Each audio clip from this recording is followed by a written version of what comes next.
Welcome to Copilots, the podcast where we watch not just the first episode of a show, but also the second. Some shows just don't have the best pilot episode, and giving it that second chance might just change your mind. Here we take that second chance for you, and let you know if a show deserves more than just one shot. I'm Justice. Alongside me is my co-pilot Josh. Now, let's get ready for takeoff. Your in-flight entertainment this week will be First Kill.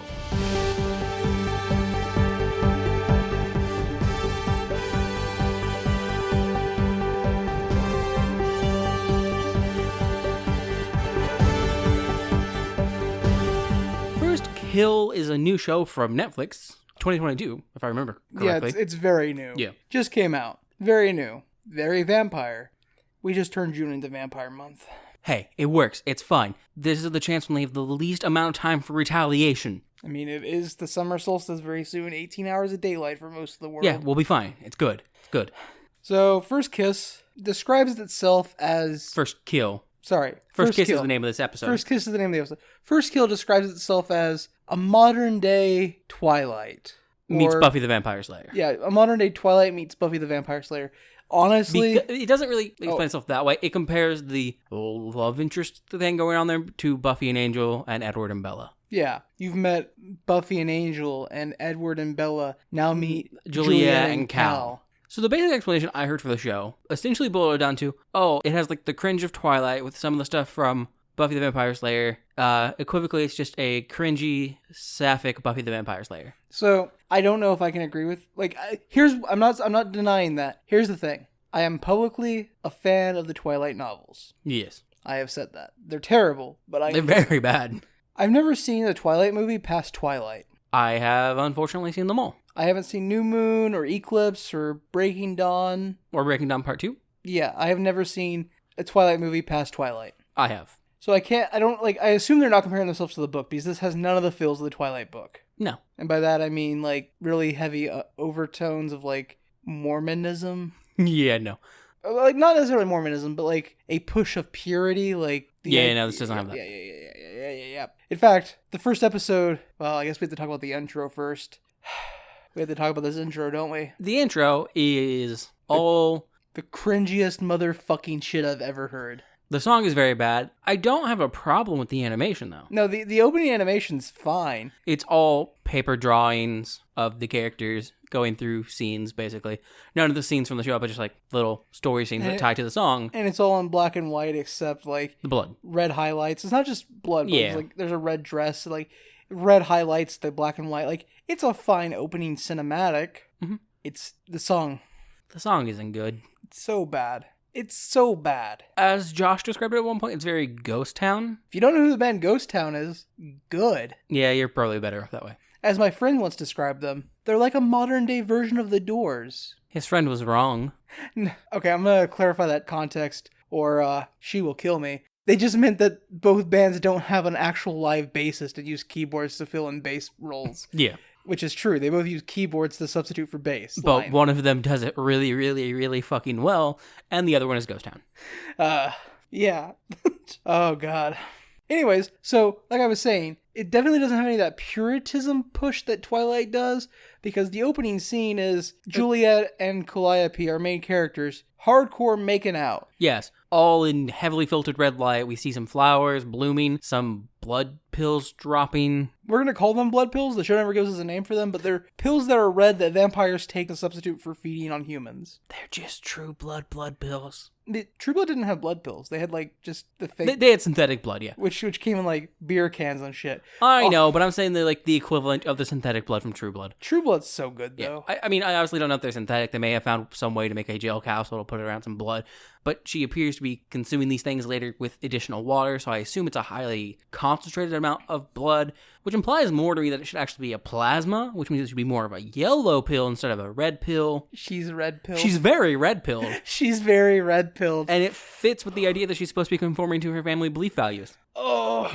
So, you want to dive into that topic before we actually get into the show then? Juliet has vampire sex murder dream about Calliope. That's the opening scene. Yeah. So, horror movies and monster movies specifically. Yes. Monsters almost always stand for some form of social commentary. Yeah. Godzilla is nuclear fear. And later Godzilla becomes like the idea of nuclear weapons being a way to protect yourselves. Yes, or in American versions of Godzilla, it is sometimes still a communistic fear. Yeah. Because it's America. And like vampires are like a fear of not just like publicly expressed sexuality, which is a large part of it, but also like the bourgeois and later drug addiction and alcoholism and like it's got in some cases extreme PTSD as well. Yeah, like it's literally something that you cannot control is generally what it represents, unless we're talking about the more social aspects of vampires, in which case it's generally a commentary on the rich. Yeah.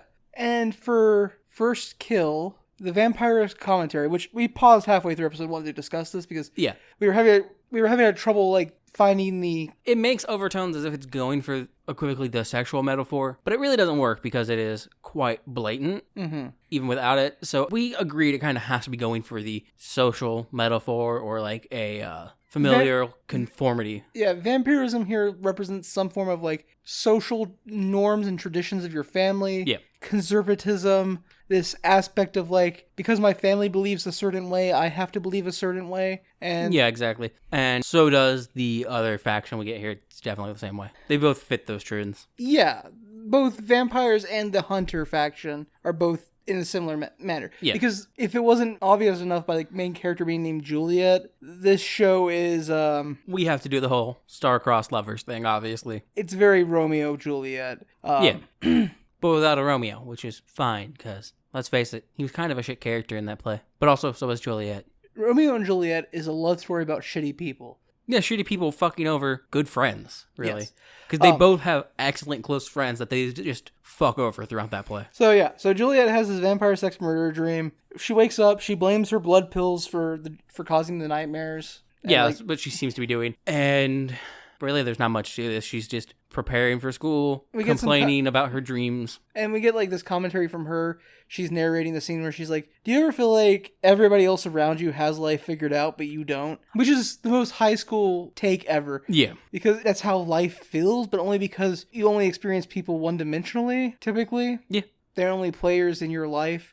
It's very solipsistic, where nothing matters but you. So everything... Anyways. Solipsism. Yeah, but so solipsistic? Solipsistic, yeah. Yeah. The viewer theory that the self is all that can be known to exist. Yeah. It's a very solipsistic thing because, like, she's viewing all these people around her as being completely certain of who they are because, again, she only experiences them... Yeah. And on a surface level. From there, after she seems to sneak into her sister's room. I guess, yeah. I thought it was her room still, but... I didn't because I clocked the giant modern painting of her sister in very bright primary colors sitting above a fireplace. I was like, you don't have a picture of your own family sitting above it like that. Like, I didn't realize it wasn't her room at first, but when we see her sister immediately following the scene, I was like, oh, that was her sister's room, because her sister, one, strikes me as an extreme narcissist, and also, as someone with siblings, I can confirm, I would not have a giant portrait of either of my siblings sitting above a fireplace in my, I guess, wing of a house. He's lying to you. His bedroom actually has 2 fireplaces. Over one is a picture of me, and over the other is a picture of our sister. Well, you gotta fucking call me out like that on the podcast, man. I like to imagine when I'm burning things in the fireplace that I'm burning them alive, okay? I just thought that would be weird to express on a podcast, so I didn't say it. So yeah, she steals her sister's lipstick, puts it on, and then heads downstairs. Where her mother confronts her about some pills. We don't know what they are at this point in the scene, but as we talked about, they're the blood pills. Yeah, and her mom's like, you have to stop using these. Like, it's time. Your body's changing. It's normal. Which can also be seen, especially given the fact that this is an LGBTQ plus like show, it could also be seen as an idea of like almost hormone therapy as well. Like, so yes, but I did the thing I do sometimes. I broke the rules. I read an interview with the creator of the series. And she specifically didn't want any of the story to be centered around the characters being gay. Yeah, no, that's fine. And also, like, that, I would say that scene can only really express that way in the very beginning, because afterwards, her parents do show support for her and such. Yeah. It's just in this scene, before you get started, it could be seen that way. Yeah. Because they seem very against these pills, and they're like, it's natural for your body to change, which is the whole argument as to why you shouldn't take hormone suppressants, especially if someone's like, hey, you're not at an age to make that informed decision yourself. Fuck off. 3 of our main characters are all openly gay. Yes. And the creator of the show specifically stated that she didn't want this show to be about their sexuality, being gay, because They're people before they are a sex. In most media, a gay character is only a main character if the show is about their gayness. For example, Love Victor, the thing that is currently being displayed on this other television here. God, but Love Simon was so good. Oh yeah, Love Simon was good. I'm just saying like that's true. Yeah. So the show is about a lesbian romance, but it's not like it doesn't make it a thing. It's just like, hey, these are the people in love with each other. Congratulations, go with it. The show doesn't change because it's lesbians. It could be any two people. It could be two guys. It could be a guy, a girl. Two non-binaries. Legitimately, probably my favorite thing about the first two episodes that we've seen. Yes, that is. I know we're like so early in the episode, but like, yeah, that's probably the best thing about this 2 episodes. Yeah.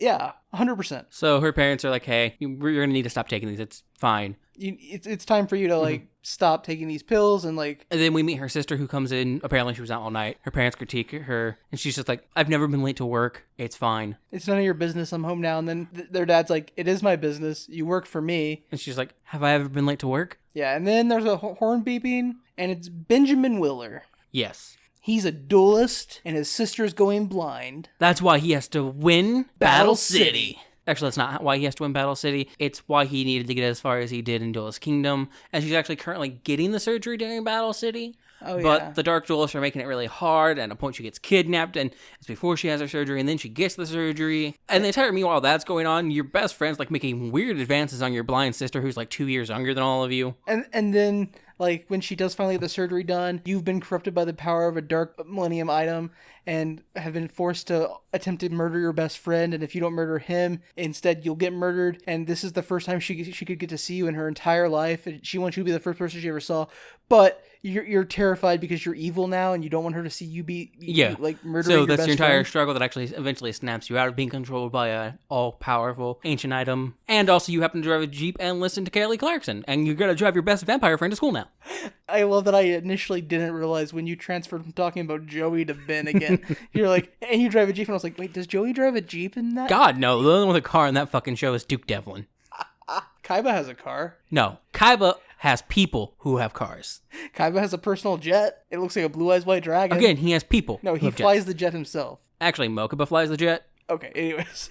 Mokuba also flies a helicopter at a point. That was a tangent down Yu-Gi-Oh! Lane. For no reason. Anyways, her best friend Ben Willer shows up, honks the horn. Her parents are like, you can tell him we have a doorbell. And Juliet goes, he knows. That's why he honks the horn. Yeah. So Juliet goes to leave. Her sister stops her. And it's just like, yo, kill someone. But not outright. She's just like, hey, it's fine. Well, you should do things. This scene's also really a lot of Eleanor, Juliet's older sister, infantilizing her? Thank you. Yeah. Because she grabs her by the face, tells her that lipstick's not her collar. Wipes it off. Lets her hair down and calls her Sweet Little. Yeah, Sweet Little is Eleanor's nickname for Juliet. Weird fucking nickname. Yeah. But vampires, it's okay. But yeah, so then she heads out to the car to join Ben. Can I actually tell you what my second favorite thing about this series is? Sure. What's the biggest issue with vampire-human romances in most media? The fact that vampires are super fucking old? Yeah, that's not an issue in this show. Seemingly, yes. Well, I mean, yeah, it shouldn't be, right? Yeah, no, exactly. We can get to that in a point, though. Yeah. So we see now Ben and Juliet driving to school. We get an establishing shot of Savannah, Georgia. Which nobody in the world, except for Georgians, are going to recognize as Savannah, Georgia. Yeah, I was just like, I know that's on the east coast of America, and it's one of the older historical cities. They go to Lancaster Academy, so with that establishing shot and the fact that it was Lancaster Academy, I was like, oh, we're in Pennsylvania, obviously. Yeah, and I was just like, I don't know, it's somewhere along the eastern seaboard. Could be Maryland, could be Pennsylvania, could be Georgia. I listed all three, I was right on one account, so yeah. You did not say Georgia. I did. I think I also mentioned one of the Carolinas as well. I was just going through places that I knew were on the eastern seaboard and that weren't New York. You were just naming colonies. You're like, yeah, I named colonies that weren't New York. Could be Florida. Florida was a colony, right? But yeah, and then here we get the history of Ben and Juliet. They've been friends since they were like 5. They've done everything together. They briefly dated when they were 12, and then we get a flashback with that. Yes, and it's the same actors. And okay, so Ben's actor is what you said, 21? 21, I believe. Yeah. Yeah.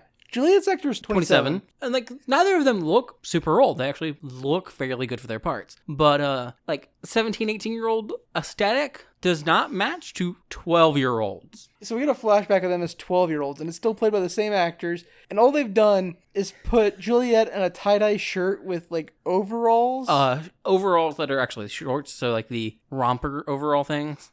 And they put Ben in, like... khakis with a tucked-in polo shirt and a backwards hat. The backwards hat is just, like, the and they've icing pulled on the cake. camera pretty far back and angled it from above so they look smaller.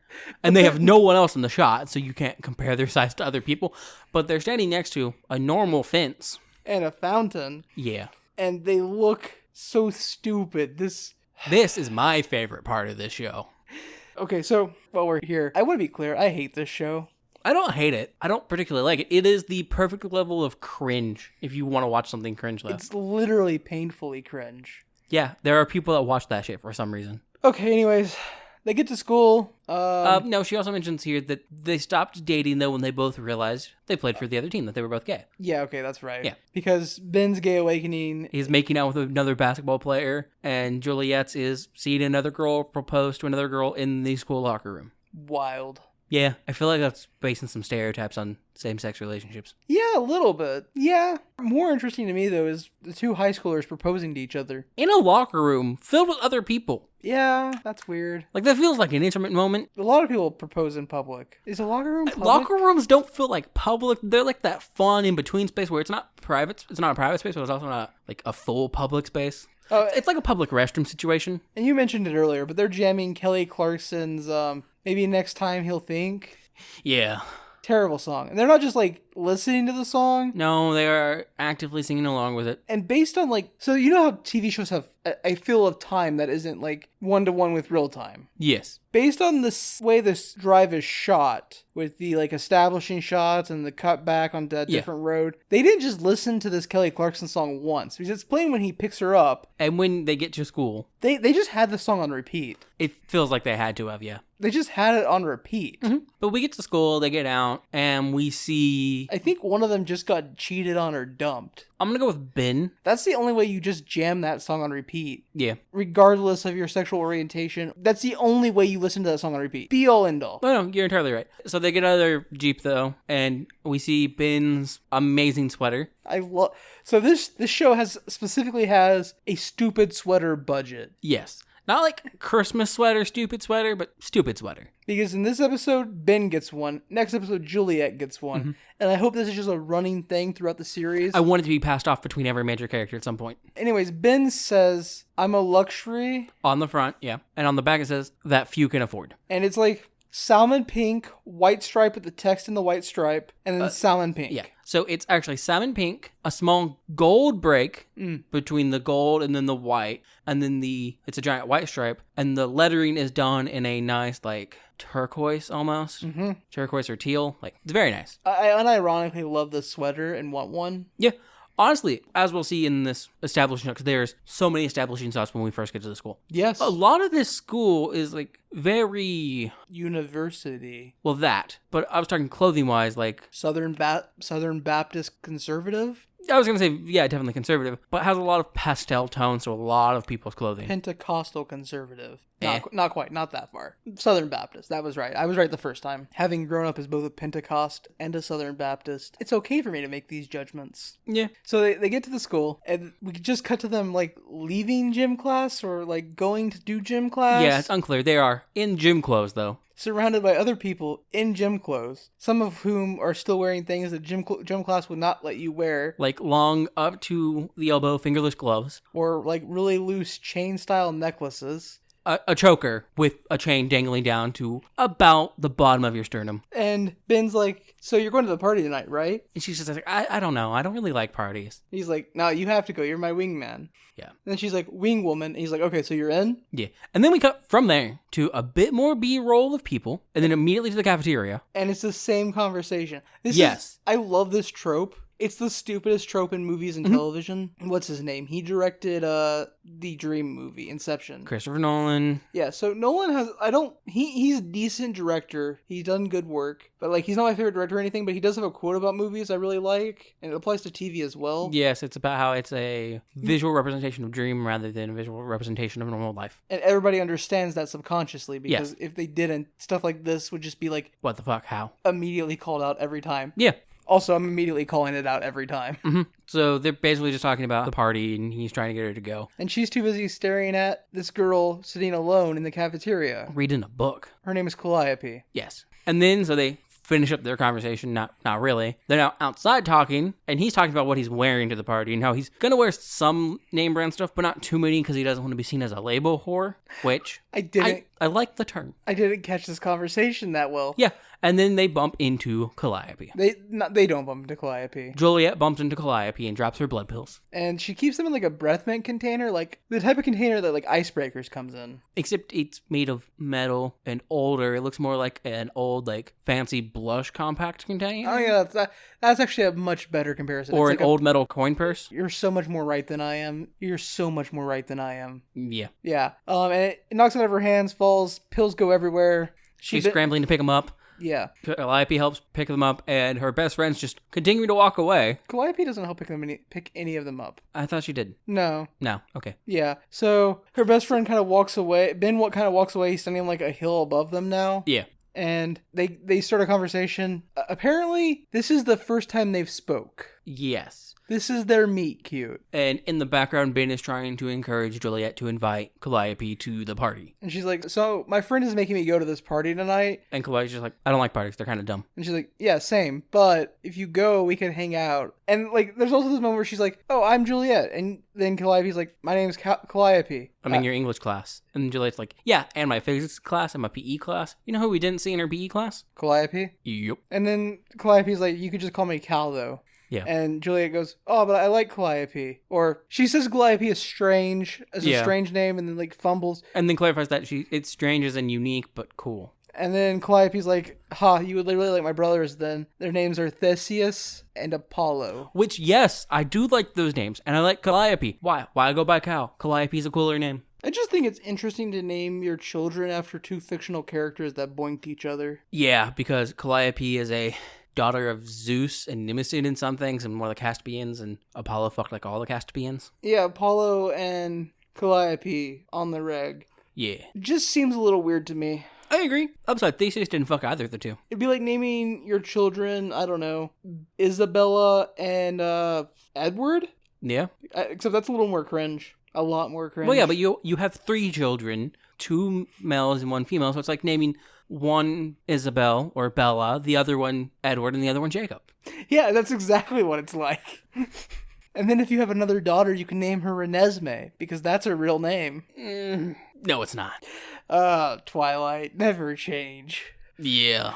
So, anyways, we then see Juliet at home. She wants to go to a party. She's talking to her parents about the pills again. And her parents are like, no, you can't keep taking them. No, we don't. Sorry. I felt like we should have, because even here I was confused, because they're heading out towards the parking lot is where they're going. Oh, yes? And then they're back in English class. Oh, yeah. Weird. They were heading away from the school, which appears to be one giant building, towards the way they came in. Fucking Ben takes off up the hill where we can see the top of some cars. Actually, before we move on to English class, I have to... This is the first scene where it becomes an issue, but it continues to be an issue throughout these 2 episodes. Both episodes have this problem. The show has like a weird love for dissonant music soundscapes behind conversations. Yeah. And like, it'd be okay if it actually stayed behind the conversation. Mm-hmm. Or worked well with the conversation's shape. Or like the mood of the conversation even. But it doesn't do any of that. But it doesn't like sit in the mood of the scene. Like the music in this meet cute is like tense. Which actually kind of makes sense given the fact that we know one's a vampire and we will shortly learn the other's a hunter.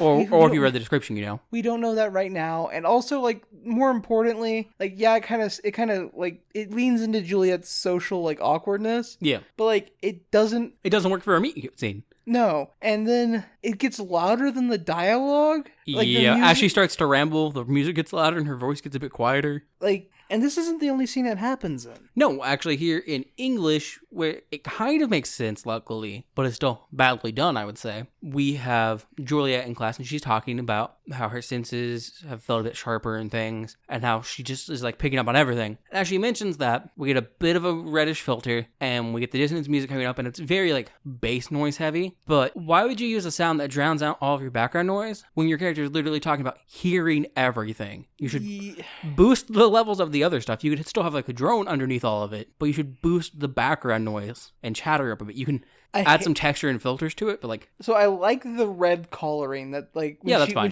When she like, is entering like a bloodlusty state. It works. Thematically, is poorly executed in multiple scenes. Yeah, I'm fine with the red coloring. That's fine.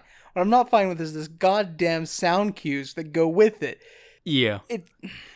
Like, the best explanation would be the sound cue is supposed to be like a rise in like blood pressure, a rise in like heart beating faster, blood rising, that like kind of pulsing low buzz you hear in your inner ear when your blood's really pumping, right? Or when there's no other noise and your brain is trying to drive you that would insane. make sense. But when you're actively calling out hearing everything around you, you can't use that sound. It doesn't work. Anyways, unless you're using it as a low level background noise with the other stuff added on top of it. Anyways, Calliope's late for class. The teacher's a dick, so he makes her stand in front of the class. He also looks vaguely Stephen King-esque to me. Like, vaguely like Stephen King. A little bit, yeah. Anyways, the teacher's a dick, so he does what dick teachers do and makes her stand in front of the class and read the excerpt for the class. Which I've never... Without even going to her seat first or anything? Yeah. Which I'm going to be honest, I've never really understood that as a punishment in most of the time in like high school. Unless you know the student's like actively bad at reading. Well, in which case, you're kind of just a shitty teacher in addition to being a dick, right? Well, the larger issue is it's public speaking and people in general don't like public speaking. Yeah. In fact, if I remember correctly, public speaking is one of the top 3 fears in America. Yeah, no, but my point is, like, more often than not in a lot of English classes that I've seen, that I've experienced in real life and seen shows and stuff, they'll still make you read it anyways. Yeah. So how's it really a punishment to make you do it now? Because she has to do it while wearing her backpack. Yeah, and like, school books are heavy. Yeah, that's literally the only part that would be a punishment, though, right? It's just physical punishment. Yeah. But anyway, she reads it, and meanwhile, Juliet is zoning out and going on about how basically whenever Calliope's around, she's so focused on Calliope that an hour feels like 5 minutes. And then the bell rings. Yeah. Okay, so... Though there is a brief moment where we kind of move the camera around to groups of people at tables and we get a bit more of like them talking and stuff. Yeah. It's muted, but we do acknowledge the fact that she is supposedly hearing all of these people. So I like the fact that there isn't like 100-200 year age disparity between these characters. Agreed. I don't like the fact that they literally met today. Yes. They didn't even know each other's names. Except apparently Juliet did know her name and has been aware of it for 2 weeks, but she also blatantly states to herself in her own thinking and obsessions at a point that she didn't notice Calliope until today. The show contradicts itself on that point. It's annoying. So after English class... Well, honestly, that's the point that slightly bothers me, because it falls very much into a big stereotype about lesbian relationships, which is that they happen super fucking fast, constantly. How do you know lesbians have been together for a couple months? They live together. Or how do you know lesbians have been dating for almost a year? Oh, they're already married. Like, I've heard those things multiple times. I obviously disagree with them, but like, the examples we are given so far in the show is we see a young lesbian couple getting married, well, proposing in a locker room, and then at a point, I think it's in the next episode, at least in her head, Juliet says that she thinks she loves Calliope, has talked to her like 4 times maybe. They've literally existed in each other's space for 2 weeks. Okay, so by the time she says that, they've talked to each other... At school, at the party, in the office, on the roof. 4 times, you're right. In the hallway, 5, sorry. 5 times. They've talked to each other 5 times, and one of those interactions was them literally trying to murder each other. 2 of those interactions was them literally trying to murder each other. Yeah, which I get. It's the classic story. Whole, like, we're putting romance in the story or whatever. It's gonna be fine. They're gonna fall in love at first sight. They're gonna fall in love really quickly. That's fine. But when your only examples of lesbian relationships so far have both fall pretty easily into what is an actual stereotype that exists, not great. Is it our space to criticize them, though?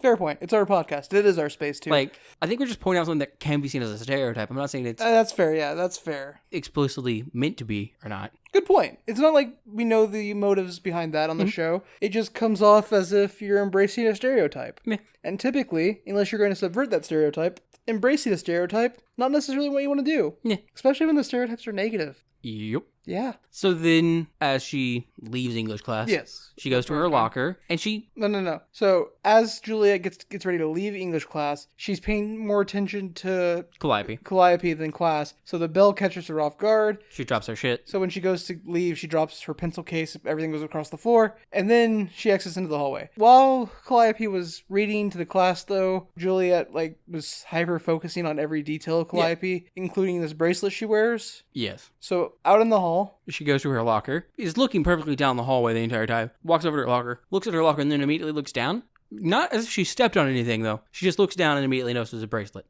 That's fair. I mean, that's fair. It just felt a bit awkward to me. I was like, okay. That's easy enough scene to pull off, robotically looking down to notice the bracelet. Like, you just kind of walk to your locker with your head down a bit. This is such a, small peeve. Yeah, I don't know why. It just bothered me a lot. Anyways. And it continues to bother me because she goes down to pick up the bracelet. Yeah, okay, this is just stupid. And she hisses and drops it because she burns herself because it's pure silver. But she grabs the bracelet, as one would with, these things on top of your palm called fingers. I don't think they're on top of. They are connected. They are oriented towards the top of your palm if you're looking at your hand directly in front of your face. Okay, fair. Okay.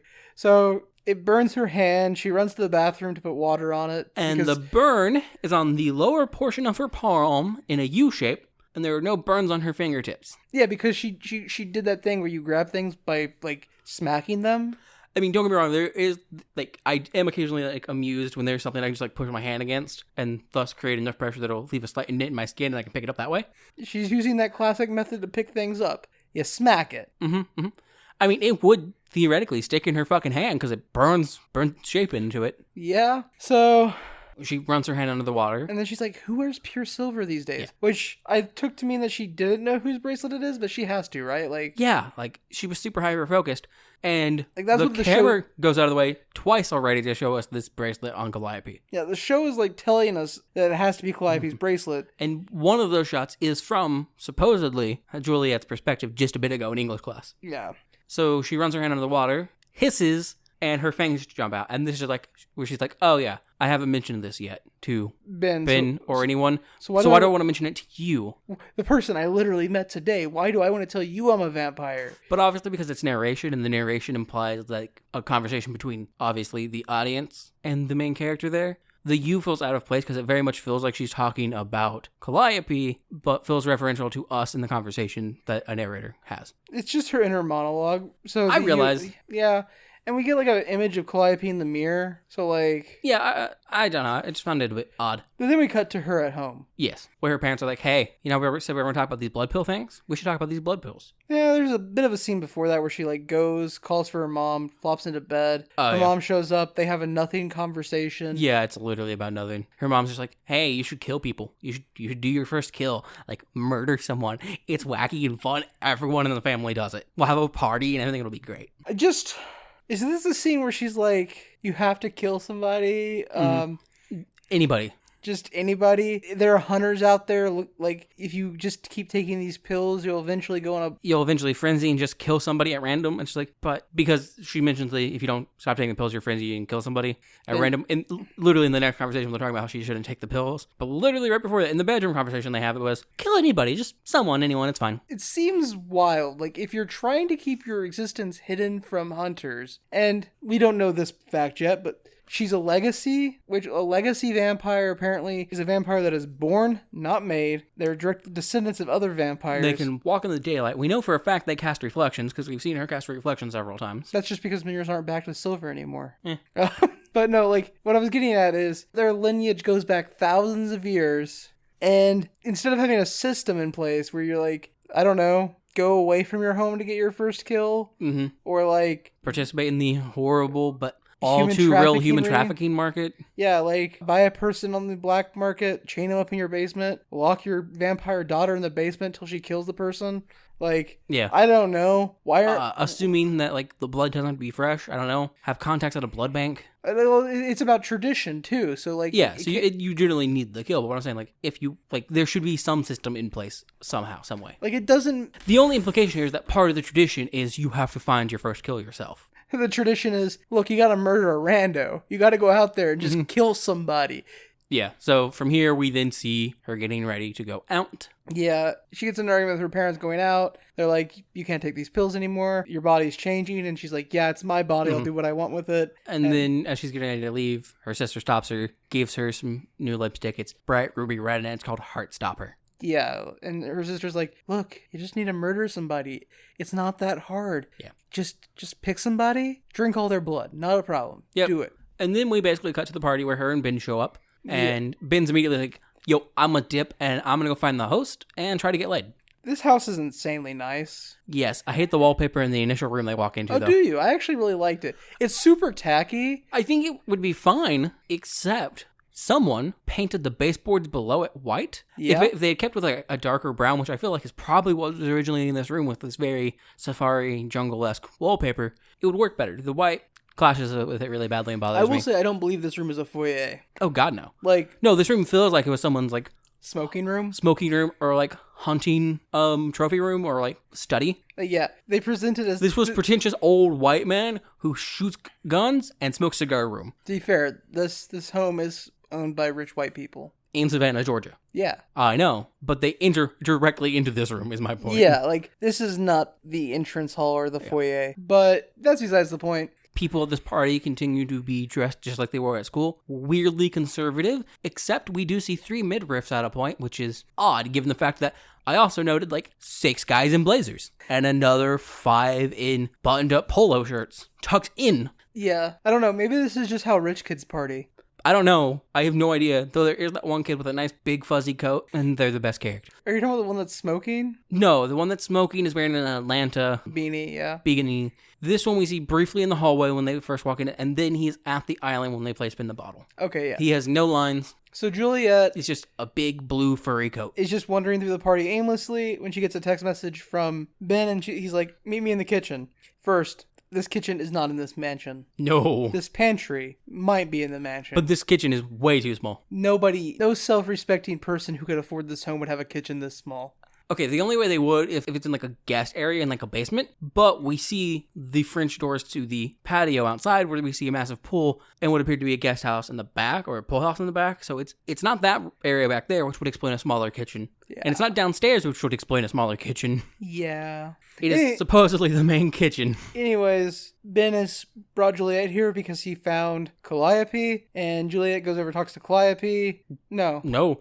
They just stare at each other. And then then Ben maneuvers Juliet to join the game of Spin the Bottle. And Calliope comes over, and then they play Spin the Bottle. Juliet spins it. Then Ben cheats and stops the bottle, so it's pointing at Calliope. Apparently, this version of Spin the Bottle means you have to take a shot first. Yeah, but there's like silence beforehand, and then apparently the guy who's just like in charge of it's just like, sure, why not? Gives them both shots. These are like double shot glasses, Yeah. too. Like, they're deeps. They drink, and then they send them off in the pantry. Yeah. So my reasoning here as to why no one got pissed about this. Yeah, because this is, like, nobody would abide by Yeah. this. Nobody would be like, hey, that's not how you play Spin the Bottle. The only reason I see anybody okay with this is just like, they all 3 showed up at the same time, and the guy who's apparently in charge of this, I have to assume he's just like, it's going to be more of an issue if I don't let this happen. Well, also, Ben is very popular. Like, that was established on the Jeep ride. Like, Juliet's popular by association, but Ben is, like, legitimately somebody people enjoy. But I also have to assume here, it's just like, it's easier if you're just like, okay, they've got their excuse to go into a room and make out with each other out of the way, it's fine. If they needed some excuse to do that, good for them. It is easier to return to the game we were already having when these 2 fucking leave. Yeah, but Ben's still there. Yeah, cool. Now this guy gets a chance to make out with Ben. Ben's attractive. Fair enough. So they go in the pantry, and it's not a closet. That's the best part. Like, typically, teen shows, it'll be a closet. No, this is like a great, well-stocked, big fucking pantry, like the type that make me sad and wish I had an actual house of any sort. I'm pretty sure their pantry is larger than our kitchen. No, I'm 100%. If not, it is the size of our kitchen. Yeah, if you, like, pulled out the stove and refrigerator and shit. And, yeah, if you literally demoed it and just had the floor size of it, like... Yeah. So, they get in the closet. Juliet immediately kisses Calliope. Calliope's taken aback. And then Calliope's like, oh, you're wasting your time. And Juliet's like, yeah, I told you I'm socially awkward. And then they start making out. Mm-hmm. As they're doing that, we have to have the metaphor that is blatantly obvious here of knocking down a giant amount of maraschino cherries. Oh, yeah, that happens. Mm-hmm. Anyways. Because it's red and looks like blood, but it also is an item that represents sexuality. Anyways, Juliet then, like, gets too bloodlusty, bites Calliope. Calliope pulls a stake out from behind her back, stabs Juliet, leaves Juliet for dead, and runs off. Yes. And that is halfway through episode 1. Not even yet. Because then, almost halfway through episode 1. Out in the main party, the lights go off. Yes. Ben pulls out his phone, and instead of using the flashlight on it, uses the screen as a light. Mind you, the extras in the background use the flashlights. I know why this is, because obviously none of the extras point their phone flashlights towards the camera. Okay, so I'm gonna stop you. The reason it is because of filming. Yes, that's what I'm saying. There is no in-universe reason why Ben is this stupid. No, yes, there is. We know nothing else about him, except he's really nice, people like him, he's apparently pretty kind, and he's generally attractive. Ben is a himbo. Done. Established. Ben's a himbo. Done. Okay, fair enough. So he tries to use the screen of his phone to look around, then he bumps into something on the ground. It's Ashley Stanton, a girl we briefly met in the bathroom. And we met her also at the very beginning of the party. Yes. Yeah, she sees Ben and Juliet come in and rushes over. Greets them, welcomes them. Boops Ben on the nose. Ben goes, hey, do you know where the host is? Noah is. And Ashley's like, nope. Check the pool. Yeah. Check the patio, actually, is what she says. Yeah. And then she goes, I love you guys. Yeah. And then disappears. And that's the last time you see her alive. Yeah, she's dead on the floor, head wound, blood, and then people freak. Lights come back on. Ben looks up. There's a really stylish African-American woman. Dude, I love her fucking necklace, actually. Dude, her outfit is so awesome. Like, it looks like, so I'm going to make a statement here. It looks like what they were attempting to go with as Starfire's outfit in Titans. It looks stylistically like what they were trying to do there, but a lot better and not offending my comic book sensibilities at all. Like, her outfit, amazing. To note, the Titans thing only offended my comic book sensibilities because the outfit was so bad in any form that I was supposed to believe Coriander would wear it. Also, this woman's definitely a werewolf. Yeah, because we learn very shortly later that Ashley Stanton is missing a liver. Yeah. So, cops show up to the party. We get shots of Calliope running away. Yes. A fire truck drives past her. An ambulance drives past her. A cop car drives past her. And then another cop car. And then the second cop car saw a young black lady running on the street, so turns around and is like, we're gonna go kill a black woman. Yeah, so she runs the fuck away, reasonably so. Because literally, there was no reason to stop her. She was just running. And also, like, I know she went to a party, and, like, jean shorts aren't what you would wear to go jogging, but her top is an athletic top. It's not like a fashion or anything. It's literally made of that, like, I don't know what it's called, the microfiber stuff. It looks like it's athletic wear. It looks very much like Under Armour-esque things, or like Nike sportswear. It doesn't just look like it. It is. It 100% is. So really, the huge problem here is this implies several things. Obviously, ACAB. But it means that because these cops were definitely called to this party. Yeah, because Ashley died. Mm-hmm. And we know Noah called the police. He said he was going to. But he said he was calling an ambulance. But well, he said he was calling 911. Yeah, 911. Which, when you call in for something like that, you're going to get a fire truck. You're going to get all your first emergency responders. Yeah. Even if you don't need them all. They can charge you for all that stuff later. Yay. Actually, only really the ambulance. The fire department doesn't charge you for showing up. The cars don't charge you for showing up. It's just the medical system. Yeah. Even if you don't need the ambulance, if they show up, you'll get charged for it. Except for the fun instances where you disagree with that. Don't let them check you over and you sign a document saying that they can't. But they'll pressure you into signing it anyways. Yep. But what were you saying about the cop car chasing? It implies that, like, there's no Good Samaritan law in Georgia. I know there is, but it implies that there isn't. Because, you know, those laws that exist, like, hey, yeah, you were doing dumb shit, you were partying, you were drinking, something bad happened, call the police. That thing where, like, at freshman orientation at college, like... Every RA, every orientation, they're just like, look, you're gonna party, you're gonna be worried about losing a scholarship, you're gonna be worried about getting in trouble. Doesn't fucking matter. None of that will happen. Call the fucking police if someone's dying from drinking too much or doing drugs. Or someone got sexually assaulted. Call the police. Please, God, just use the 911 system so that the cops can shoot you. Yeah, but these cops see a young black woman on the street at night, so they drive after her. So we get a montage of her running. She eventually cuts through a park. Well, no, first she vaults over a parked car. Like, the street is two one-ways with a parking area in the center of the street. Yeah. And, like, the cars are parked nose to tail all the way down. And she just, like, one-handed vaults over a car, which is very good parkour. Mm-hmm. Hardcore parkour to the max. So the cops, like, have to, like, drive all the way down to the end and loop back. Yes. And then she cuts through a park. And as she's cutting through a park, which we don't really see an out for her at this point, a bus stops, but it doesn't appear that this is a bus stop it's stopping at. The bus is just stopping because they see a young woman running, stops, let her on, and immediately start moving. But you hear cops shouting. You see the lights from the bus driver's perspective. This bus driver is the best fucking character. He's just like, oh, cops are chasing a young black woman in the middle of the night. Yeah, just get on the fucking bus and I'll go. We don't get anything where as soon as she makes a payment, she doesn't swipe a card, she doesn't drop any coins or anything. The bus just stops. She gets on the bus, immediately starts moving. Yeah. Bus driver, goated. Yeah, 100%. Then we cut back to the party where Juliet wakes up with a stake in her chest. There's cop noises out in the other room, and by cop noises, I mean one actor making two voices to be a cop. That's really what it sounds like. Like, the first voice is like, where do you think they got all this alcohol? And the other cop is like, probably the same place they got them drugs. Yeah, it is. Here's my voice without any attempt at some form of accent. Here's my voice with like a slight attempt at an accent. I hope to God it's actually just two people and we're roasting them for no reason. Yeah, it'd be great. But anyways, she gets up, sneaks out of the house, forgets her phone on the floor, makes it home, and briefly gets stopped by her mother, and her mother sees blood on her mouth, and she's like, oh, you killed someone, dope. Yep. And we'll talk about it in the morning. And then we cut back to Calliope. Not yet. We don't get Calliope's end of the night until we get Calliope's story in the second half of the episode. Yeah, isn't that where we are now? No, because we still got the next day when Eleanor... Or is that episode 2? That's episode 2, Worry. Because that's the one with the wake and stuff. Yes, cool. Like, I'm pretty sure we don't even get her waking up from this until the start of episode 2. Oh, yeah, I just jumped into episode 2. Yeah, you skipped as... Like, because episode 1 ends with... With them getting stabbed, as I was trying to say. Yeah, okay, cool. Cool. I'm terrible. It's fine. The show blends together so hard. So, we'll just go over Calliope now real quick. Yeah, no, it ends with the stabbing, and then we cut to Calliope, and at first I wasn't sure if it was the next night or what. Yeah, you're right. The stabbing is the end of that. But so instead... Everything we just said before, after she was stabbed, including the cop chase and the parkour hardcore... is the beginning of episode 2. Yeah, that's all episode 2. My bad, guys. So sorry. It's because episode 1 feels like 2 different episodes. It is 2 different episodes. Yeah. Because we get half the story of the same day from Juliet and half the story from the same day from Calliope. So we cut to Calliope, she's biking. And the only way we can really tell that this is going to be the same day is we see her put on the same top that she's wearing when Juliet sees her. And he's like, most of Calliope's like inner dialogue here is like, I don't really feel like a part of my family because they're all hunters and I'm not yet. We just moved here, but it's hard to make friends because I know we're going to move again by the end of this semester. So yeah. So we see her and her family getting set up in their house basically. They're smudging the rooms with sage and stuff, cleansing spirits, setting up wards. Yeah.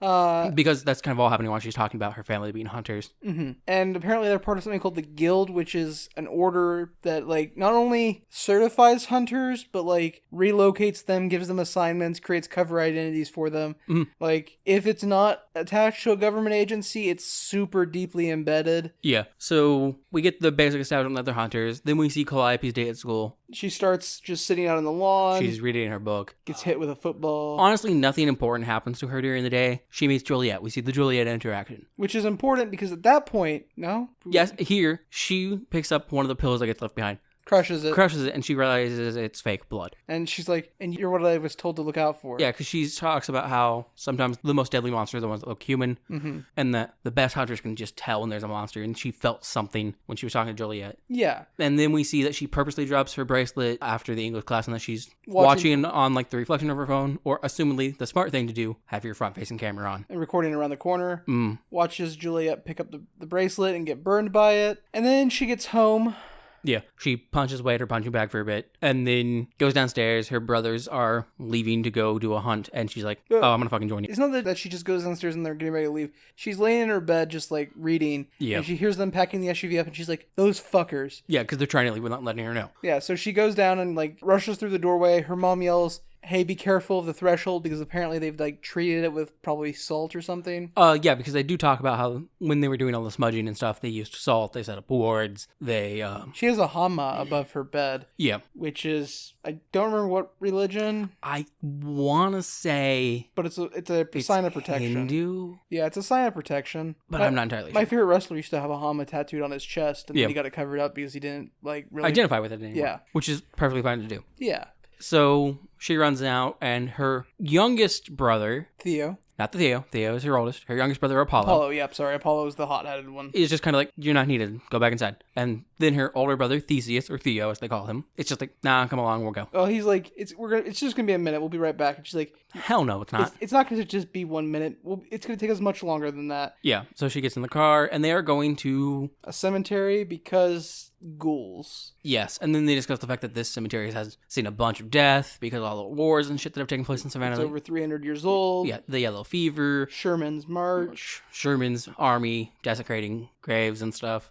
Why would Sherman's army desecrate graves in Georgia? I mean, Sherman's army just fucked shit up as they went for a large portion of their march. Okay. They burned a bunch of shit, burned towns and fields and shit. I should read up on that then, because, like, that seems stupid. So they pull out this giant trunk they packed in the back. It's got swords and crossbows. So in the car when they're talking about that, she asks why it's been so long. Yeah, she's like, after all these years, after 25 years, why are monsters showing back up in Savannah? And Apollo just brushes it off. He's just like, we kill monsters, what we do is why we're doing it. And Theseus is just like, actually, that's a really good fucking question. Like, and actually, the better question is, why did it take them 25 years to start showing up again? Especially in Savannah, it's always been hard to keep this place cleaned. And then Apollo's like, what your brother's saying is, you can't keep a good ghost down. I'm funny.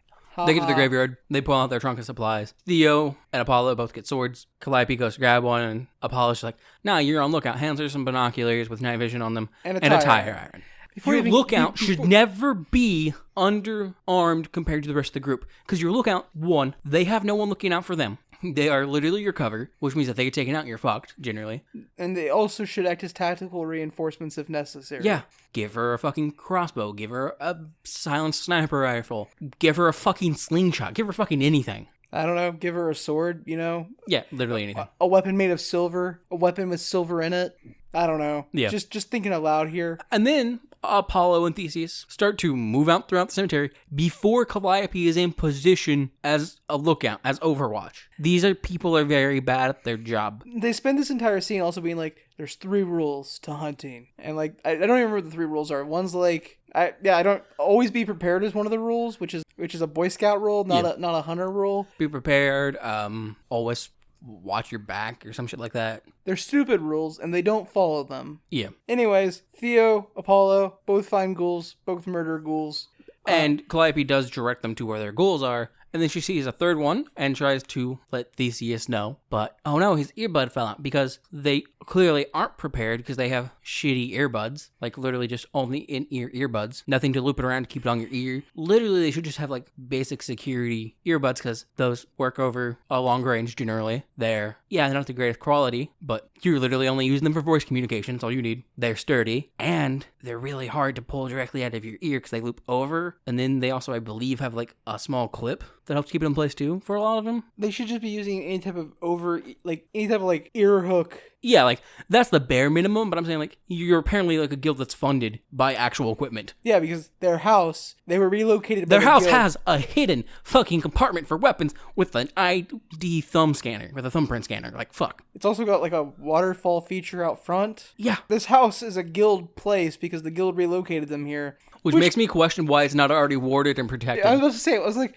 if the guild relocated them, why the fuck wasn't it already warded and protected? Unless they just bought it, but then that implies they had to have someone go in and install the shit. So it feels like it could have, as someone was doing that, ward and protect it. Yeah. I think the guild is, bad at their job? Bad at the job, yeah. Yeah, they don't have, like, basic idea of what you should have for supplies. Anyways, Calliope can't get into contact with Theo, so she jumps out of her tree. To go save him from another ghoul. And she gets a good hit in with the tire iron. So, you know, if it was, like, silver or, like, an actual weapon. Also, she hits it around the head, which is where you're supposed to hit the ghouls. Like, she would have probably killed it. But no, she has a tire iron. And oh wait, it's not a ghoul. It's a vampire. Yep. And so the vampire corners her up against a tombstone, and her brothers are yelling at her because she's down there. And then Theseus stakes it from the back. Yep. And she gets reprimanded by Apollo. And it's just like, Theseus would have been fucked because he was unaware. Wouldn't have been prepared for the stake. And if you had, I don't know,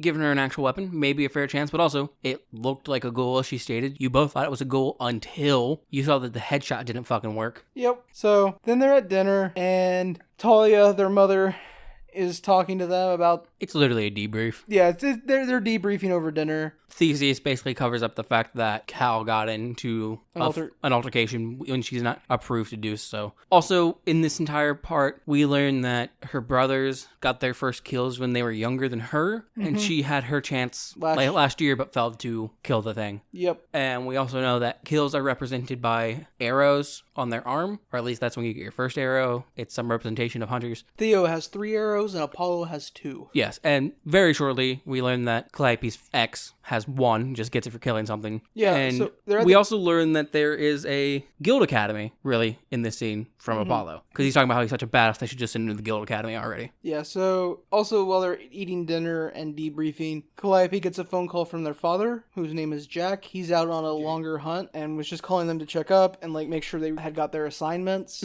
And so they all sit down after they finish eating dinner. They sit down again in a sitting area to get their job assignments because they have a sitting room that is not a living room or a place with a television. It's just a nice small sitting area. And apparently, even though they've been here for 2 weeks, none of them have like taken cover identities or jobs yet. Yeah. And this is just more opportunity for Apollo to be a hot-headed dick because he's complaining that his last job, cover ID, was a trainer at a gym, and then he gets assigned as a trainer again here, and he's like upset because of typecasting, I guess. Yeah, and Theseus is an independent analyst, which they ask what that means. He's just like, whatever I really want it to mean. And Talia is a stay-at-home mom. And Calliope don't have a cover because she's just a high school student. Her cover is high school student. And they don't give her a card for that, which just... If you give someone a cover for stay-at-home mom... Yeah, that's fair. Yeah, that is a little insulting, I guess. Yeah, it literally is basically just saying, hey, you're not actually a hunter, fuck off. You're not part of the guild, we don't care. So it's unless the stay-at-home mom card also has like what her previous career was. So it's after this job assignments that Calliope goes up to her room, gets a FaceTime call from her ex, whose name I do not remember. Yeah, and we find out that her ex just got her first kill. She's got her arrow on her arm. And they talk about how Calliope might have feelings for some girl. For Juliet. Yeah. But, like, this scene... is right before the party. Doesn't make sense. Yeah, because from when we initially see Calliope's point of view, Calliope is aware Juliet is a vampire, is very fucking certain of it. And it's just, like, all on board with killing her. And she's like, yeah, but there was that moment earlier. It's not even that she's on board with killing her. She feels like she has to kill her because it's her job. She specifically, not just because it's her job, but because she specifically mentions that she doesn't feel like she's a part of the family until she gets her arrow. Yep. Which we see at a point, because right after this call, right after dinner, before she gets this call, she goes to draw an arrow on herself and then scrubs it off. Well, also, when they're sitting at the table and, like, Theseus, Apollo, Talia are talking before Jack calls. She's just sitting there outside of the conversation. And we get her voiceover from her where she's like, I just don't feel like I'm part of this family. Yeah, she literally says it. Yeah, she literally says it. So she has decided already, just not even based on the fact that she's from a hunter family, but based on the merit that she doesn't feel like she's a part of the family, that she is going to kill Juliet to be a part of the family. Yeah. So, but then her ex is just like, okay, well, I gotta go. My family's throwing a party that they don't think I know about. Also not in Philly anymore. Yeah. And then basically from there, it's just she goes to the party, stabs Juliet. End of episode 1. Yep, end of episode 1. So what are your thoughts after the end of episode 1? That it took way too long to review. Possibly because we started reviewing like the first quarter to half of episode 2. Okay, fair enough. The show's terrible. The sound design is almost unwatchable. The more I think about the guild, the angrier I get.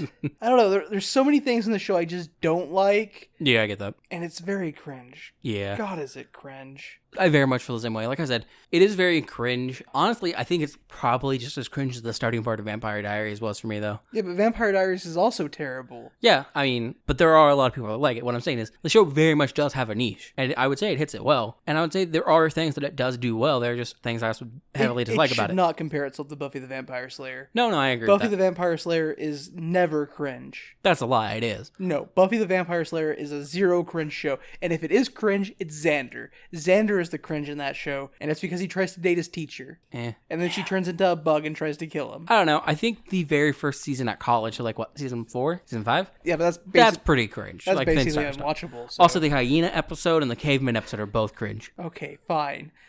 Buffy has cringe moments. Yeah. But Buffy is also just canonically one of the best works of vampire-based media. You know, Buffy's great. I'm just saying it does have cringe moments. Yeah, like the entire original movie, but... Yeah. So anyways, though, episode 2, First Blood. You didn't say what you thought of the show. I did. It's very cringe, but it has a niche. Do you like the show so far? Not really. I don't like it. I don't dislike it. But that's because I had a very good idea of what I was going to go into based off the description I saw for it. It's like, oh, I know what I'm getting into. It just feels bad because our friend's boss's wife personally recommended this show to us. Not true at all. I mean, it's a little true. Not true at all. If you pull the personally out, it's entirely true. Kind of. Our friend's boss's wife recommended this show to us and about I don't really know other people. I don't even know if it was really a recommendation. Just mentioned it, and I was like, that seems like a thing I could review. Yeah, that's fair. Anyways, though, episode 2 is First Blood. So, let's just go over the things that we already talked about real quick. People get stabbed. A random girl at party dies. Is missing a liver. Probably a werewolf. Calliope runs from cops. Juliet wakes up with a stake in her chest. Pulls it out of her chest. Goes home. Confronts her mother. Her mother sees she has blood in her mouth. And is like, oh, cool, you killed something. We'll talk about it in the morning. Hold on. We have to talk about... Oh, yeah, okay. You're just catching up with what we talked about. Yeah, that's all I'm doing. So, which is basically where we are now. Simultaneously, while Juliet is pulling the stake out of her chest, back at Calliope's house, Calliope's not home yet, they have to deal with a shambler. Yes. So, Talia starts the scene because she nudges open the door to Calliope's room because she hears something moving around in the house. Yeah, she hears racket and assumes it's probably Calliope at like her fucking sandbag. And so, nudges the door open, Calliope's not in her room. Theo and Apollo come around the corner, they're like, what's up? And Talia's like, where's Calliope? And then she's like, do you hear that? Because there's a big sound downstairs. So they go downstairs to check, and it's a shambler, which a shambler... looks like... a very fleshy, unarmored predator. Oh. Why? What was your description? I was going to say, like, a fleshy swamp thing. Fair. That was a third-degree burn victim. Fair, but the face is just very predator. Yeah, I'll give you that. Yeah. Anyways, it's very slimy. Its blood is very gross and green. It's very bad CGI. The ugliest of CGIs. Yeah. So the three of them triple team it. It eventually dies. They try to figure out why it got there. Apollo says he brought a summoner, apparently, from the cemetery. Yeah, they're trying to figure out what it's searching for because it's tearing up their living room. They realize they have a summoner in the house. Because it picks it up, and Talia's like, why is there a summoner in our house? And Apollo's like, I grabbed that from the graveyard. And yeah, so they kill the thing. Talia's really pissed at Apollo because he essentially grave robbed. Yeah.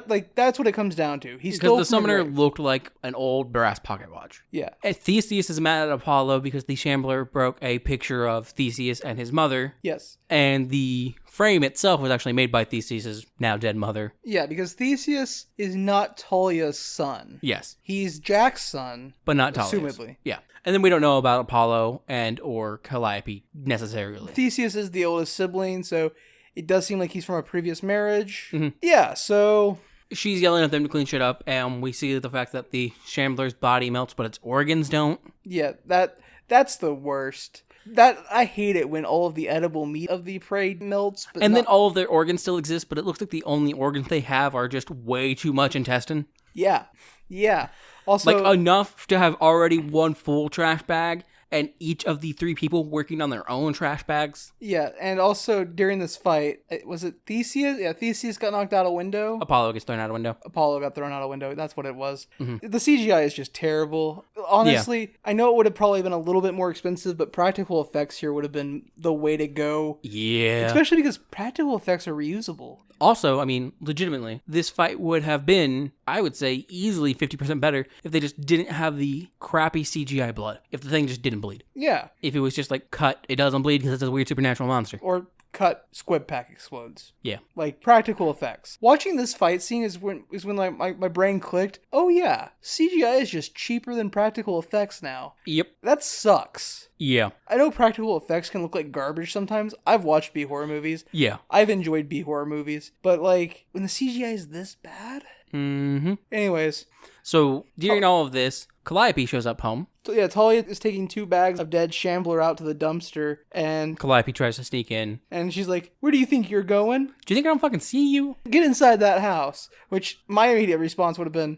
I would have already been inside if you hadn't said anything. If you hadn't stopped me, I'd already be inside. Yeah. So they get in the front door, and Talia's immediately like, where were you? And Calliope's like... I killed a vampire. I staked a vampire. Yeah, I went to a party, I staked a vampire. And Talia's like, okay, explain. And she's like, yeah, so I staked a vampire, and it passed out. And Talia's just like, that wasn't a vampire. It passed out? Yeah, she fell to the ground. No, you would know if you staked a vampire. They turn into ash and crumble. And then Calliope's like, yeah, I know. I saw one get staked earlier tonight by Apollo. Theo.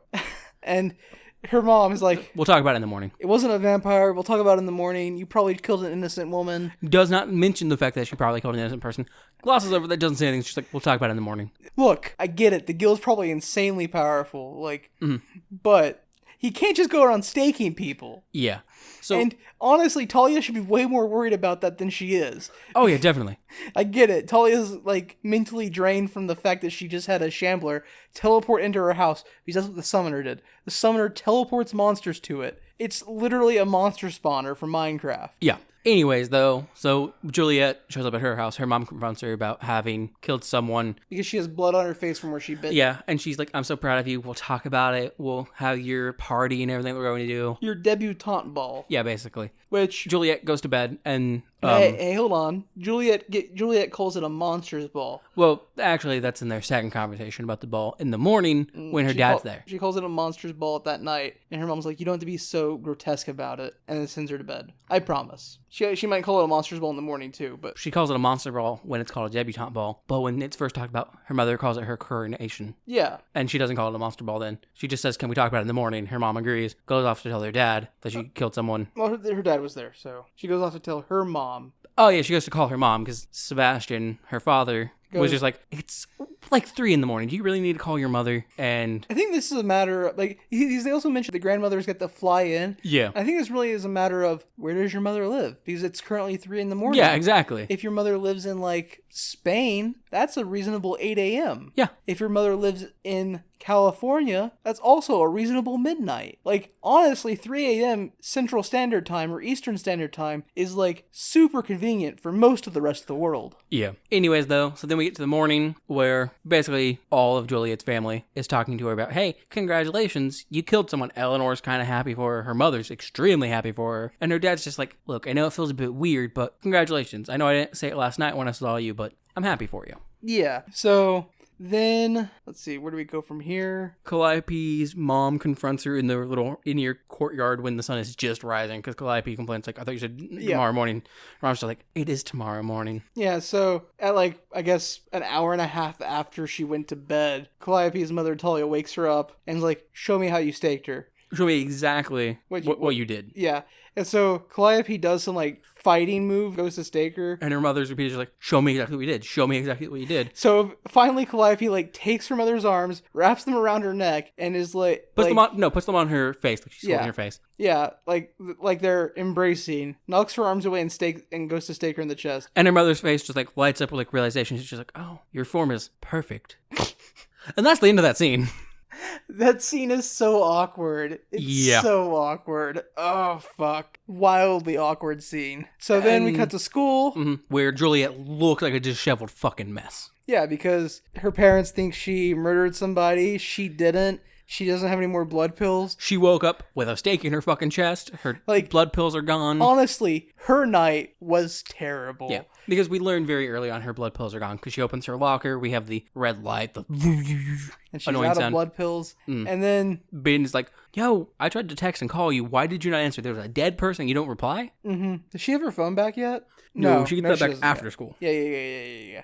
Because Juliet replies to him like, wait, someone died? And and she's like, someone died, and Ben's like, what do you mean? You were there. Smashley's dead. And he eventually is like, oh, you were still in the pantry with New Girl. Was it life-changing? And like... was there canoodling? Juliet's like, yeah, it was life-changing. And he's like, aw, tell me everything.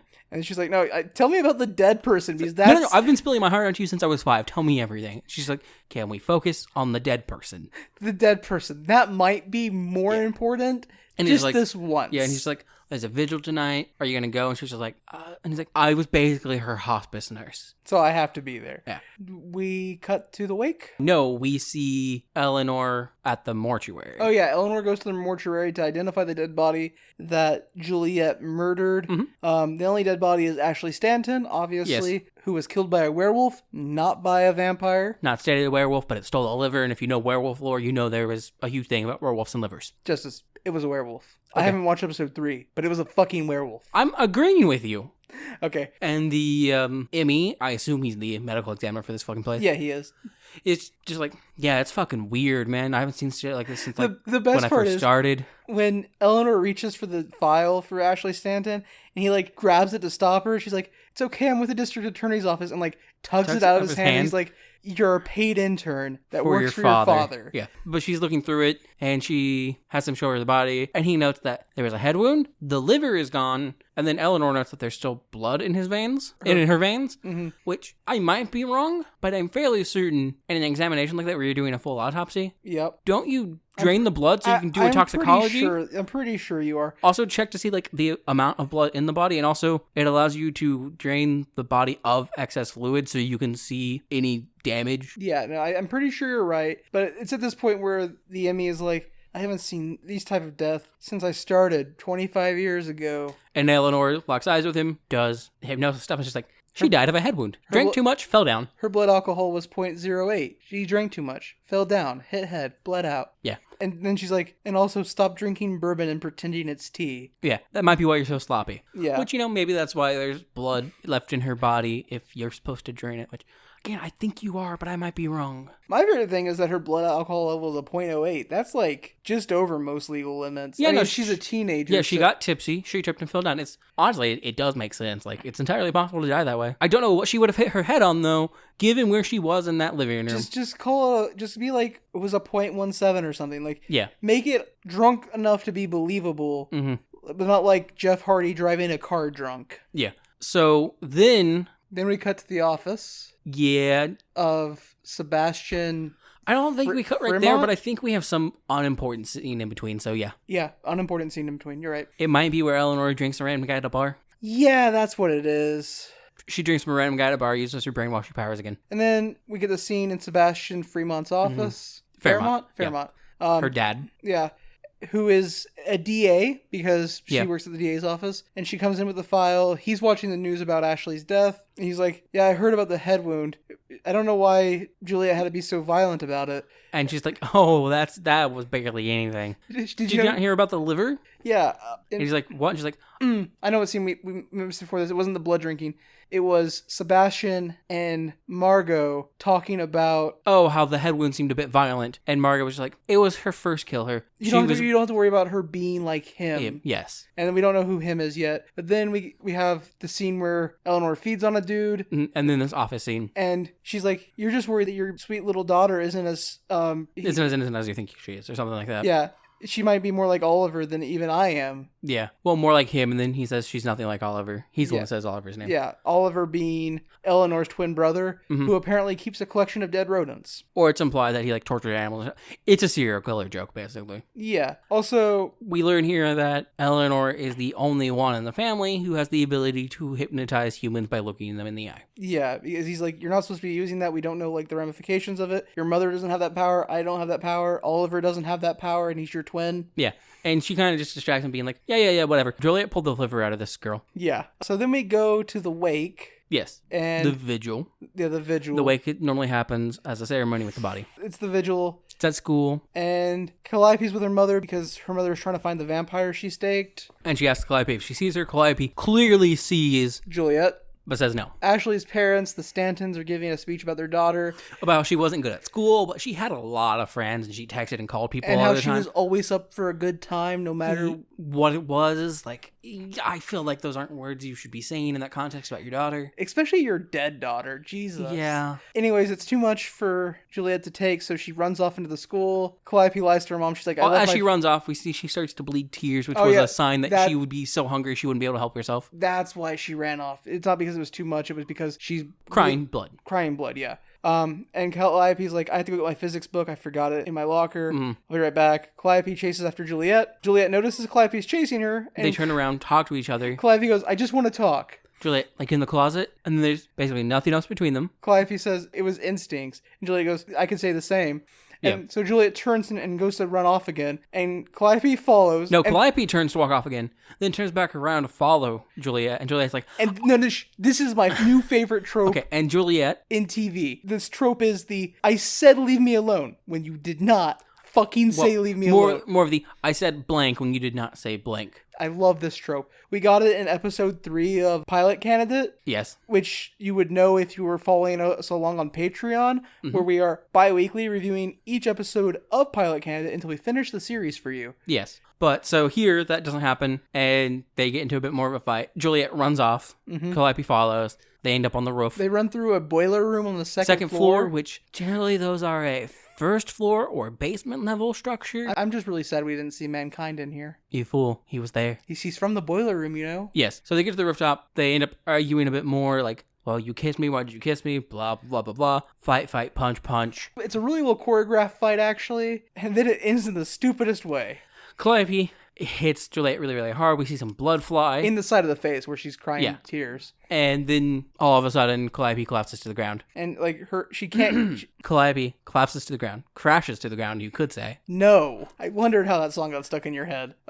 It was that scene. Calliope crashes to the ground. And then she's like, what did you do to my hand? Why can't I move it? And Juliet goes, it wasn't me. It was my blood. It's paralytic. Which, okay, cool. Your blood's paralytic. That's cool as fuck. Like, yeah, as a vampire, that's actually super dope. You can paralyze your victims and drink them. Yeah, if it wasn't your blood that's paralytic. Yeah, like, well, I don't know, if your saliva was paralytic, so you, like, lick them or kiss them and they paralyze, and then you drink them. Yeah, like, what are you supposed to do with paralytic blood? Are you supposed to, like, just, like, take a knife and cut your wrist and, like, splash it all over them? Yeah. That seems like you're leaving so much evidence behind. You bite part of your tongue and just spit at them like a spitting cobra. Oh, it's so stupid. Yeah, so she runs off. And then we cut to school in the early morning, and they're both in the principal's office because they were found on the rooftop. Yeah. I assume it was on cameras. Yeah. They don't say that, but that's the only thing that makes sense. And the principal's like...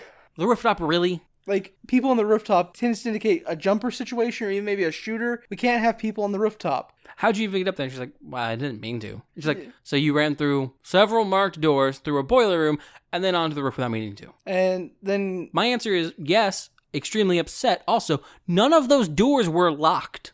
Justice. They don't have locks in this world. That's actually why the people left Earth in Pilot Candidate. It's controlled by vampires, so the humans fled, but then they ran into giant space fish caused by a nuclear explosion. The nuclear explosion, which it created a giant everlasting winter on Earth. Pilot Candidate, Impact Winter, and this all take place in the same world. This is just the precursor to Impact Winter. Impact Winter, it then feeds into Pilot Candidate. Okay, yeah, so then Margot and Talia come in. Before they come in, Calliope's basically like, she was clearly upset. And so I followed her to see if she needed help. Because she's my friend. And I was... Like, she was the first person to show me kindness when I showed up here. Yeah, so then Margot and Talia come in. The room gets really awkward. Juliet tries to stumble to re-explain exactly what Calliope said. And then the mothers are both just like... We can let them go and settle this ourselves. Look, a girl just died. Kids are upset. We'll talk about how to make sure this never happens again. I have an idea. Locks. Yeah. On doors. Lock, authorized personnel only rooms. Also, like, you shouldn't have had the entirety of your school unlocked anyways. Like, a lot of schools have gated systems or gated doors. Yeah. Well, what the fuck's going on here? Anyways, after the meeting with the principal, Talia and Margot talk in this very nice, like, area that is definitely not in a high school. No, so many of the establishing shots of this high school, it feels very much like a college campus. It's 100% a college. There's no way this is a high school. Even a private academy. I don't buy it. But anyways, Margot's like, oh, you need to come over and visit. We can. I know we're going to be really good friends. We can have Chardonnay. We can have some Chardonnay. And talk about whatever's going on between the girls. Talia's like, I'm more of a Pinot gal. And like, that doesn't say anything. There's multiple types of Pinot. What are you talking about? Anyways, they set a date for the next Sunday. Talia watches Margot walk outside.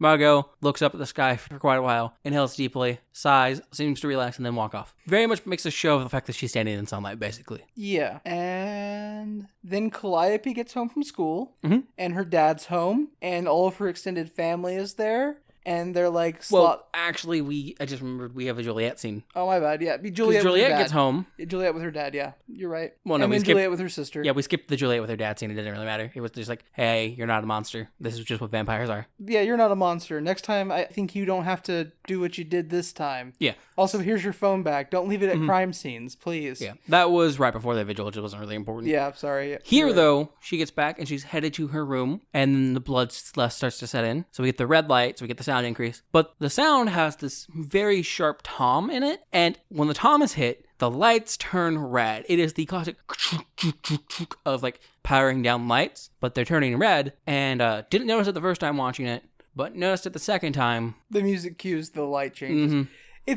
And honestly, this is the best use of sound design in the entire two episodes we watched. And the light here works really well if whatever she's going for is like confronting her bloodlust or but it's the exact opposite of that. Or her new vampirism. Technically, it's confronting a bit if she had actually killed Ashley Stanton. Yeah. Because she gets in and her sister's just like, wow, you fucking brutalized that girl. You're literally a monster. Like, this scene would work so well. For some fucking reason, Calliope was in her bedroom. And then Eleanor's like, also, where the fuck did the steak come from? Was this before or after you killed Ashley? Also, why the fuck did you take her liver? Like, damn. And then she throws a bunch of pictures of Ashley Stanton's corpse all over Juliet's room. She accuses Juliet of keeping secrets, and Juliet's just like, we don't. And that's basically the end of that scene. And then Calliope gets home, and her dad's home, and she's like, Dad, I haven't seen you. You've been out on this honeymoon mission. Yeah, and he's just like, yeah. And then in the background, her brothers are like clicking, clacking guns. And then the camera kind of pans and we see there's a fuck ton of more people. Like her ex-girlfriend. They're click-clacking guns. I heard. Yeah, that's what it's called though, right? Like that scene in movies that doesn't happen in real life. Yeah. That's the click-clacking guns where you're like... Yeah, where guns make all kinds of sounds when you put a clip in. Like, there's a sound when you put a clip in a gun. It does not sound like a cathartic ka-chunk. It most of the time sounds like a pretty well, or like... Yeah, there's a bunch of guys click-clacking guns, and then the camera pans and we see Calliope's ex-girlfriend, Calliope's ex-girlfriend's mom, a bunch of other people. And her dad explains, hey, you did stake a vampire, you're right. She's a legacy vampire, though. They don't die when you stake them. Yeah. In fact, they're really hard to kill. It's even really hard to figure out who they are, but... And really, really, really, really, really, really rare. But yeah, we're going to go murder all the legacies in town now. You brought them right to us. We're so proud of you. Now we're going to go... You're still not a member of the guild, though. You don't get a tattoo. Yeah, you may have staked a vampire, but you don't get a tattoo. You may have staked one of the rarest vampires, determined with very little information that they were a vampire... But no tattoo. No tattoo for you. Anyways, we're going to go kill a bunch of legacies, including the girl you have a crush on. Yeah, we're going to kill all the vampires. Bye now. And that's the end of episode 2. Yeah. So what are your thoughts at the end of episode 2? It's even more cringe than episode 1. Agreed. I think most of the cringe in this episode comes from the Shambler. God, I hate the Shambler Also, there was a scene at a bar with Apollo and Theseus. Mm-hmm. It's the same where they meet up with a guild guy. It's the same bar where Eleanor drank that Wooden Steak. It's called the Wooden Stake, which is the stupidest name for a bar ever. Yeah. Also, the guild guy came to collect the summoner token. Apollo's a bitch. Apollo tries to take it out. He gets yelled at, asks if he's trying to summon wraiths, which implies that summoners literally just summon any monster, not like a specific monster or something's bound to it. Mm-hmm. That's basically it. They tell Apollo he's stupid. Also at the bar again later, somewhere in there, Eleanor runs into Apollo, flirts with him, and is very much in control of the situation. And that's the end of it. The end of the scene, like, they're watching the news about Ashley's death. Yeah. Eleanor goes, it's tragic. He says cover up. She calls him paranoid. And then they banter a little bit more. He gets up to leave and she stops and she's like, have you ever... had sex in a women's bathroom? And he's like, no. No. And she's like, don't worry. No, she pauses for a moment with her hand lingering on him, gives him like a seductive look and goes, don't worry, you will. One day you will. And then turns around. You're that desperate. Pat turns around. Yeah, we missed those two scenes in the bar. The Eleanor scene was actually really good for characterization for her. Yeah. The guild one just proved how much more dumb Apollo is. And also how much more I hate summoners. Apollo... Also, they know that the summoner is broken. I don't know if that will matter for anything in the future. Yeah, because they're like, did the summoner break during the fight with the Shambler or after? And Apollo was like, I don't know. And then he doesn't just say, I don't know. He's like... Ask the Shambler, pulls it out of the package, and then gets yelled at. Yeah, and Theo is like, dude, the fuck? And Apollo goes, gonna ask stupid questions, gonna get stupid answers. And then the guy they're meeting is like, hey, I want you to do me a favor. Take that chip off your fucking shoulder and listen to me, you dickbag. Yeah. Because Apollo is dickbag. Mm-hmm. But yeah, that's all the episode. Can I make a prediction just based on this episode? Sure. Calliope's family is not going to be okay with Juliet, right? Like, yeah, obviously. However this kill all the legacies thing goes down, nobody on the legacy side is going to die. Calliope's ex-girlfriend or ex-girlfriend's mom might die or something, but like... Are you saying no one's going to die on the Hunter side or nobody's going to die on the legacy side? Nobody's going to die on the legacy side. I think we could introduce Oliver and kill Oliver on the legacy side. Oliver gets 5 episodes. I don't know. I didn't look at episode counts. Also, he's a much more important character. Just based, like... I'm sorry, I didn't look ahead at shit. You said based off of this episode, so clearly not based off this episode, you fucking liar. Okay, so I didn't even expect Oliver to get introduced next episode. I don't know when he gets introduced, but it would have to be next episode. It only has 8 episodes. It feels like he could be introduced in episode 4, 5, 6, 7, 8. You're right. It's just the thing of numbers where you're thinking about like something actually containing something inside of it, you know what I mean? I don't think they're going to introduce Oliver and kill him in the same episode. That seems stupid. but I don't think anybody on the Legacy side is going to die. I don't think there's going to be really any like legitimate deaths on the Hunter side either. But I want Apollo to they'll come to like a stalemate and like an uneasy truce. And then have to fight werewolves. And no, then Apollo's going to go rogue and attempt to kill Juliet specifically. I think they're also going to, part of it's going to be them centered around like killing some werewolves or some 100%. shit. They're gonna come together over werewolves. But like Apollo's gonna go rogue and be like, my little sister won't become a hunter because her girlfriend's a vampire. I'm gonna kill her girlfriend. Fix the issue. Now, like, that's annoying as fuck. That's 100% what's gonna happen. I think that even that like story bit could be better, and actually a not bad story bit if it's Theseus that does it, because he's the calm, rational one. Yeah. It would show character growth and emotion. But Apollo doing it just proves he's an asshole and an idiot. Yeah, exactly. Anyways, I don't like this show. Summoners are stupid. Like, they're the worst thing this show has introduced yet, including CGI Shambler. I just don't like the show. I don't like the vampires in the show. I don't like the Hunter family. I think the guild is incompetent. The guild is incompetent. Summoners are stupid. The only thing this show might have going for it is werewolves, but I've seen their werewolves, and they look ugly. I mean, that's not uncommon for shows, though. The only show that did werewolves justice was Being Human. And what's the show called? Wolfsbane or something? Hemlock. Hemlock did pretty well. Yeah, I don't like the show. I don't like most of the stuff in the show. I will not watch another episode of the show. That's it. Yeah, I don't blame you. Honestly, I don't see myself watching another episode of the show, but sometimes I watch shit because I hate myself. I will say, when I read the article with the interview of the creator, there was a picture of a bunch of protesting parents with signs that said, "Mothers against all monsters." Man. And that's hilarious to me. Yeah. It's hilarious to me that some point in this 8-episode season, not only do monsters become like public knowledge, but instead of just being like, we should form a posse and, murder all the monsters, the humans' response is, we're gonna protest some monsters. We're gonna make a mad group, but specifically against monsters. Yeah, that seems crazy. Oof, the show. 0 out of 10 from me. Really? That bad? With Ma'am, Mothers Against Monsters, yes, it's that bad. Based on these 2 episodes alone, 5.5 out of 10. Yeah, I think the show is very much sitting at like a 5.5. Okay, there you go. 5.5 out of 10. It's a very middling show. Anyways, if you want to tell us why we're wrong about this show because you actually enjoyed it, and you're insane, you can reach us by emailing us at copilotsreview@gmail.com, via Twitter at copilotsreview, or you can hit us up on our Discord channel by going to copilotsreview.simplecast.com, where you can find a link to our Discord, our Twitter, our email, our Patreon, and our YouTube. The severely out-of-date YouTube. So, if you have something to say about this show, or just our take on the show, or you have suggestions for us, or anything else, feel free to hit us up. Until then, thanks for flying, and please fly again soon.